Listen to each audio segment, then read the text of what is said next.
চুরি করা যায় ছেড়ে যাতে জাতি জানতে পারে।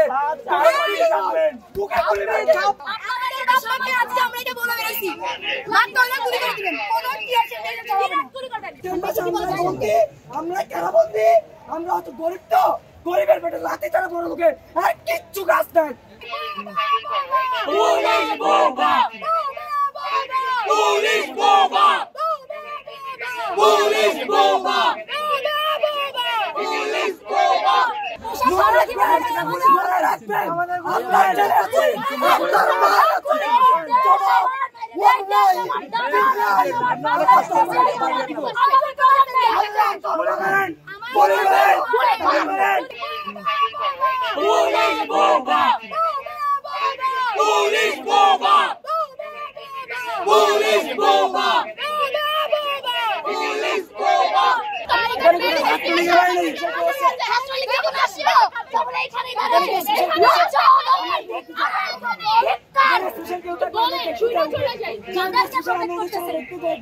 চোখ দিয়ে ধন্যবাদ কি বলে